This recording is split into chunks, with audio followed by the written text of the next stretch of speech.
Europe 1. Pierre de Villeneuve, Europe 1 va plus loin, s'intéresse ce matin aux élections européennes. Et oui, elles approchent, ce sera au printemps prochain et pourtant les principaux partis n'ont toujours pas de tête de liste. On va vous expliquer pourquoi. Nous serons dans un instant en direct de Bruxelles avec notre correspondante Isabelle Horry. Mais d'abord, je me tourne vers vous, Virginie Riva, bonjour. Bonjour. Du service politique d'Europe 1. Virginie, expliquez-nous, s'il n'y a pas de tête de liste, est-ce que ça veut dire qu'il n'y a pas de candidat solide au sein des partis? Non, aucun des ténors ne veut y aller, que ce soit au Parti socialiste, à la France insoumise, à la République en marche, chez les Républicains ou au Rassemblement national. La raison, c'est que les principaux chefs de parti sont tous élus à l'Assemblée nationale. Ce n'était pas le cas aux dernières européennes.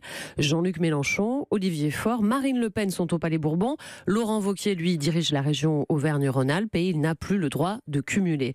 Pour eux, il n'y a pas de débat. S'il faut choisir, ce sera à leur poste national ou régional. C'est le seul moyen, selon eux, de peser sur la vie politique. Impossible de diriger un parti depuis Bruxelles, nous confie Olivier Faure.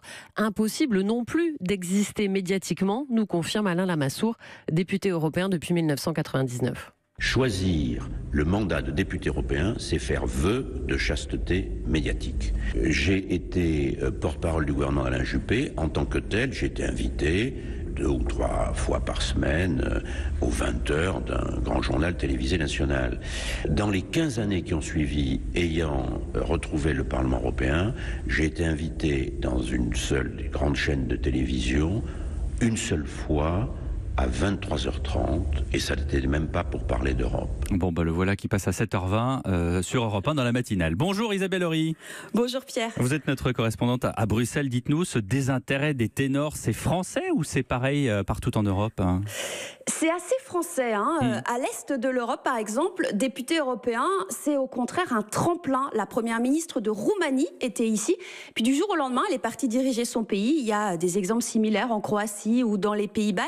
Et chez nos voisins immédiats, alors là, c'est encore autre chose. Les élus ne sont pas forcément très médiatiques, mais aux Pays-Bas ou en Allemagne, les partis investissent sur eux et ils font une vraie carrière européenne. Andreas Schwab a 45 ans et ce conservateur allemand influent vise déjà son 4e mandat. Chez nous, il y a quand même une grande stabilité. Ceux qui se décident pour le système européen, normalement, y restent. Et ceux qui se décident d'aller à Berlin, normalement, y restent. Il y a très peu de changements, tandis qu'en France, il y a une certaine tendance de partir pour le niveau national après avoir commencé au niveau européen. Et donc, malheureusement, on perd un peu cette expertise avec tous ces collègues qui vont rentrer en France. Mais Isabelle, est-ce que l'absence de poids lourd va être néfaste pour l'influence française au Parlement européen ? Pas forcément, parce que les ténors de la politique nationale font pas toujours les meilleurs eurodéputés. Aujourd'hui, Rachida Dati, Nadine Morano, Jean-Marie Le Pen ou encore Vincent Peillon siègent à Strasbourg.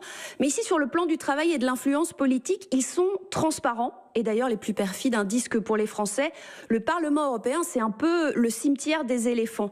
En fait, un bon eurodéputé, c'est un expert qui parle plusieurs langues, qui creuse ses dossiers souvent techniques et surtout, c'est quelqu'un qui comprend cette culture du compromis si européenne, qui déstabilise ceux qui ont l'habitude de la vie politique française. Ici, il n'y a pas de majorité et d'opposition. À chaque texte, il faut travailler avec les autres partis et il faut plusieurs mandats pour peser. Alors, la France a quand même des élus avec ce profil. Je pense par exemple à Elisabeth Morin-Chartier, la rapporteure de la directive travailleurs détachés, unanimement respectée ici, mais elle, comme d'autres, n'est ni connue ni reconnue à Paris. Virginie Riva, je me tourne vers vous. On n'a pas de tête de liste, mais est-ce qu'on a quand même des profils ? Alors, ce qui va guider le choix des patrons de parti, c'est qui est suffisamment solide, mais qui ne me créera pas de concurrence en interne. Regardez, chez Jean-Luc Mélenchon, l'option, c'est Manuel Bompard, largement méconnu. Au Rassemblement national, un cadre nous dit que Marine Le Pen ne veut pas de tête de liste qui lui fasse de l'ombre. Résultat, le nom de son compagnon, Louis Alliot, circule régulièrement. La situation est un peu similaire chez LR, où l'on cite le nom de Jean Leonetti, pas très connu non plus du grand public. Sauf pour sa loi. Mais pourquoi cette peur de la concurrence, alors qu'Isabelle vient de nous dire que Bruxelles, c'est justement peut-être le cimetière des éléphants ? Parce que si siéger à Bruxelles peut être un repoussoir, en revanche, cette année, être tête de liste, c'est s'offrir un possible destin national. Ça tient à une seule chose, le changement de mode de scrutin. Fini les listes régionales, cette fois c'est un scrutin national. Celle qui a bien compris ça, c'est Ségolène Royal. Elle hésite à prendre la tête d'une liste de gauche élargie. C'est le meilleur moyen de tester sa popularité avant les présidentielles. Et d'ailleurs, si les autres patrons de partis risquent bien de placer des prête-noms, ne vous y trompez pas, ce sont bien eux qui mèneront campagne, d'autant que ce scrutin, c'est un test pour Emmanuel Macron et ses oppositions en France, et 2, un vrai débat de fond entre la tentation populiste ou la défense du projet européen actuel. Merci Virginie Riva du service politique ici à Paris, et merci à Isabelle Horry en direct de Bruxelles. Élections européennes, ce sera le 26 mai 2019. Europe 1 va plus loin tous les matins sur Europe 1 à 7h20.